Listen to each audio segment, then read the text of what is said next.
So thank you. Thank you for everything and for setting up all of our volunteers. As we know, multiple sclerosis, I can't even say it, creates a range of challenges that, apparently for me, I can't say things, that can result in short-term financial crises, difficulty obtaining accessibility, equipment, and diminished capacity to pay for MS-related needs. National MS Society offers guidance, leverage, and resources to help contain the financial impact of MS. To tell us more about how you made an impact in the lives of our community members who live with MS, please welcome our chapter president, Lisa Roth. And I don't have as big of a voice as my counterparts, so I will try and my best. Can everyone hear me? Yes. All right. Thank you, Ellie. I've got my little crew up front. I hope that all of you feel and know from our team how much you are valued and appreciated. We, our mighty staff behind the scenes, who I'm so grateful to work with day in, day out, simply couldn't do the work we do to fund research and programs and services without you. From the volunteer numbers, which quite honestly are simply extraordinary, so thank you so much. Our mighty team of 8 now is here to support the whole state and Southwest Washington to do whatever we can. 8 people can do a lot, but 8 people can't do as much as they can do when they have 1,000 people at their backs. And 8 people and 1,000 people can't do as much without 5,000 walkers and 600 cyclists and more community supporters and foundation support that comes through our gala. We just simply couldn't do what we do without all of you. And truly this opportunity here tonight is to just make sure that you know how much you're valued and that you feel that the hard work that you do to support Bike MS and Walk MS and Gala and your volunteer efforts are not in vain, that they are making real progress and bringing real promise for those people living with MS. And I know that, I have the honor and privilege of working alongside some of the coolest people day in and day out. So first and foremost, a big round to my mighty staff. And,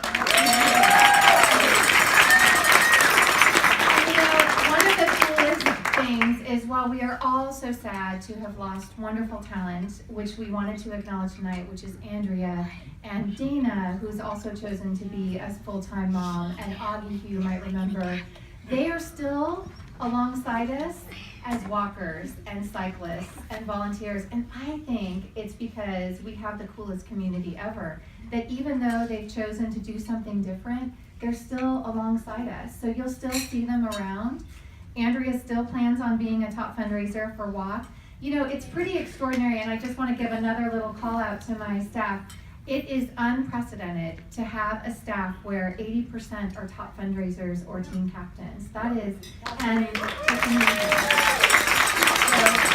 can give a shout out to them because they're here doing all the behind the scenes work too, but you guys should know that really cool, amazing fact, because not every chapter I think can say that. And so I'm so proud to work alongside them, in addition to the volunteers. And you know, we're making real progress, and I hope you see and feel that. And a lot of you, because I've known you and I've worked here now for almost 8 years, and in that time we've celebrated together a lot of promise, and I know for those living with MS, it cannot come fast enough. I know that.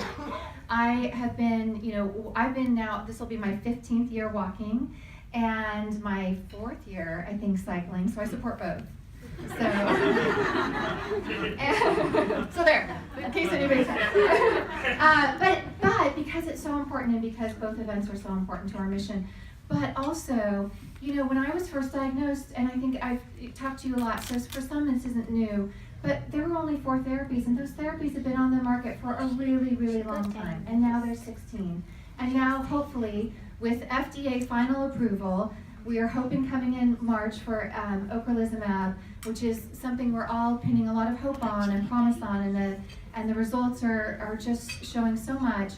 It has one of the highest safety profiles of any drug out there, and I'll let my research experts say more detail, but also the first ever showing promise for secondary progressive. And we know that even for relapsing remitting, there was 1, and then there was 3, and then there was 5, and then there was 7 and 10, and now 16. And so I have to believe that now that we've got something that we have shown to give promise, that in secondary progressive, that once we have one, that leads, that every answer leads somewhere else. And last week I had the opportunity, we have such great MS partners, and Providence is represented here and walks alongside us every year and serves on our board. OHSU is also alongside in delivering programs and services with us and volunteering and supporting, and in addition to caring for our community.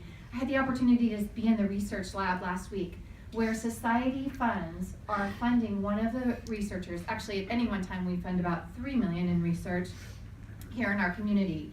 And one of those that I had the opportunity to see firsthand on Friday was its repair. Yay! It's not the only repair. So while we're searching tirelessly for a cure, and we will continue until we can, we know that for those of us who have lived with MS for a long time, who have effects from the disease, that there is extraordinary repair work happening right here in our backyard that receives some funds from us and around the world, because honestly, we don't really care where a cure comes from. And so we're collaborating as a society around the world to fund whatever is the most promising research. And I'll tell you, next week I have the opportunity to attend our Research Program and Advisory Committee. It's a very long name, but what they do is some of the coolest work I've ever witnessed. And they are an advisory board, and it is the brightest minds in MS research. And some of our local researchers are represented in that work. And they sit around the table. They have done months and months of work. They meet 2 times a year. They sit alongside people living with MS, and David Kelleher, who some of you may know from our market, sits alongside them as representing someone living with MS. So at the table, MS neurologists, people living with MS, and they advise our society leadership where to invest, where the most promise is, things that matter to people with MS the most, and people that, collaborators, even if it means that it isn't that researcher's own work, that they put forth what they believe is the most promising, brightest light that we can invest in year in, year out. And you know how we do that is because of people like you. That we couldn't do that, we couldn't fund that research, and that the people that you love who live with MS, and those of you in the room who live with MS, you are represented at that table by those voices that care so much and are put ego aside to collaborate and come together to make sure that we're just making the smartest and best decisions to continue to advance our progress. And then in the meantime, the hope is that whatever people with MS need, that we deliver those resources through programs, or that we find you those resources. We want to make sure we don't duplicate our efforts. So we are working tirelessly to partner with whatever research. So whether you're from Hefner, Oregon, or the Wallowas, or Southern Oregon, or Vancouver, wherever it is that you are, that you feel like your MS Society is here to deliver what you need when you need it. And that is so very important to us. So we can't do that work without you. We know it's hard, and some of you have been doing this far longer. I can see some of you in the front row, far longer than I've been doing this. And we are so very grateful. You make a big difference in our work to do this hard work. You are our inspiration in the office here in Oregon. You inspire others to get involved because of the work you guys do day in and day out to fund our mission. And those funds are making a real impact. So thank you so very much.